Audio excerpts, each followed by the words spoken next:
We got Michael in Phoenix. How are you doing? All right, how are you? Good. Good. I'm a first-time caller. I've been watching the show for about a year and a half now. I just want to say I really appreciate what you guys do. Thank you. Thank you. I just have a quick statement and a quick question. Kind of goes in with what you've been talking about, and it's sort of about how many religious people, when they're confronted with contradictions in their beliefs, resort to nonsense.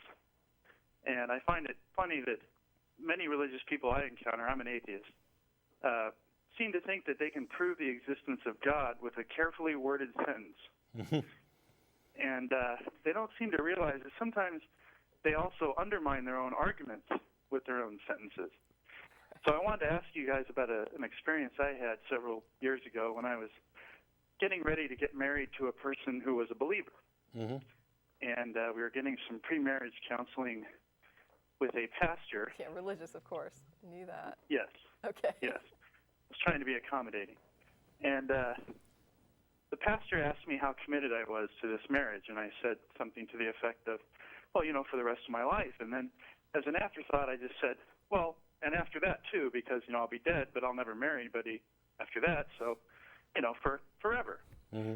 And to me, it was just a throwaway comment. But the pastor said, no, that's not how it works. When you die, you don't go to heaven with your spouse. Go to heaven with your family. Now, of course, being a rational person, smoke was coming out of my ears, and I was trying to hide that fact, but, I would have just been I laughing. wanted to say, excuse me? I would have just been laughing. I would have been like, okay. What if I like my spouse better than, the people I happen to be blood related to? But aren't they my family? Yeah. Yeah. What is family? I mean, You're supposed to leave your mother and father. Anyway, so go ahead. if you adopted a kid, they're not going to be with you in heaven, only They're the not ones you actually family. produce naturally? Well, laughing was my initial impulse, but I was trying to be, Okay. polite and accommodating. So You should have hit and your spouse to be and said, "You believe this guy?" well, when we were walking out to the car, and I'm not trying to put anybody down. I'm not married to this person anymore, but she's a wonderful person. Now we but know how committed you were. Yeah, liar. Yeah. But when we got out to the car, she looked at me and said, "What's wrong?" And because I obviously couldn't hide it anymore, and I said, "That doesn't make any sense. I mean, how can you be married to a person and they're part of your family, but then when you die, they're not part of your family? And if everybody is with their family but not with their spouses, How are your mom and dad parents, Yeah. Yeah, well, everybody's parents are somebody else's family. Right. So Yeah. I guess in heaven it's just filled with orphans everywhere.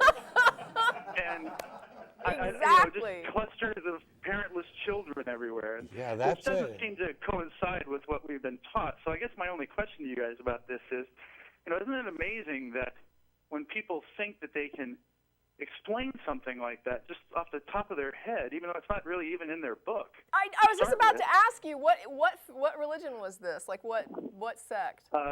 Evangelical Christian. I've never heard what you've said. Like I had never heard it that either. before. Not only that, but to me, from my background, and granted, this is monumentally stupid. I'm going to go be with my family until that doesn't mean my mom and my dad because they went to be with their separate families. But this to me also doesn't match with what the Bible actually has to say, because it has this idea that a man is to leave his family and go and cleave unto his wife, and that becomes his new family. There's this separation. None of this makes any sense. You still, though, you have to wonder, what would the pastor have said if you would have said, "How are my mother and father going to be together?" Like, what would he have see, said? that's the thing. You can't tug at the thread on the sweater too much, or it'll start to come undone. Right, but I mean, I think it's I'm unfair to sitting call it here a sweater. thinking, I would love to be able to ask this man that question and hear And I'd love to what's be in able his to ask head. him where he came up with that, because don't that's my problem. To how me, how do these people just interpret these things off the top of their head? Yeah, I don't without- know where he and got then- it, but the point is, it falls, like you say, it falls apart. Yeah, with one question. So how would he even, like, would he just stop in his tracks? Would he get like a brain lock where he just sat there? Or would there be some other explanation that has he thought about that and he has some other weird answer, like we have these doppelganger families? Or, I mean, I don't know. You just wonder what he would have said. You sit there and you say, well, if that's the case, Father, I don't think I want to get married because you would like for me to get married and then have kids. Well, when my kids die, if they're going to come be with their family, but I'm not going to be with my wife, I don't think that's fair to my kids. I've actually questioned people like that, just pure curiosity, like what you're saying. They say something like that, and then you think, but wait, how would the parents be together? And I'm the type of person that will just say, so how do the parents get together then? Like, how are your mom and dad together? And I've had theists get angry at me, like, for just asking that stuff. But to me, it's sort of like, but if it doesn't make sense and I'm trying to understand what you're telling me, shouldn't I ask if something doesn't make sense? I mean, if you were trying to explain something to me or you were telling me about something you believe and I didn't understand it, isn't the appropriate response for me to stop you and ask a question?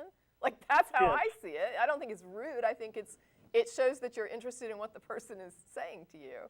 I completely agree, and this falls apart. But the more I think about it, the worse this gets. I know. I mean, this is one of those things that's beyond stupid. Because, so when you die and you go to heaven, you go to be with your family. Isn't he presupposing that your family's going to be in heaven? Aren't some of them going to end up in hell? Oh, well, you go could be with your family members who are actually in heaven. If it's heaven, shouldn't I get to decide who I'd like to be around? You'll get what you get in heaven, and you'll like it. Yeah, it's not, heaven isn't really heaven. It's more like a gated community or something. And to me, the real irony in all this is that, you said, well, why I would ask this person this question.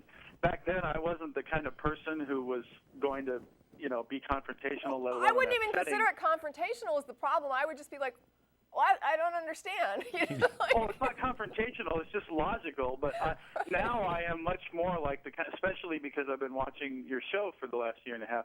I feel much more comfortable saying, well, that doesn't make any sense. Yeah. I had somebody recently tell me, Tracie, just let it go. I was like, okay. Well, I'd be curious to hear if you ever hear of anybody else who ever. Oh, we will. I similar guarantee you, story. after this call, we're already probably getting letters from people who are like, yeah, my pastor used to say the same thing. Here's how our church explained it. So maybe we'll post something to the blog so you can see about it. We have an open thread. I appreciate everything you do, and I appreciate you letting me ask you that question. Thank you very much. Thanks for calling. We've already gotten one email with this title lawnmower in it. So we're not even off the air yet. But all right, thanks, man. I appreciate it. Have a good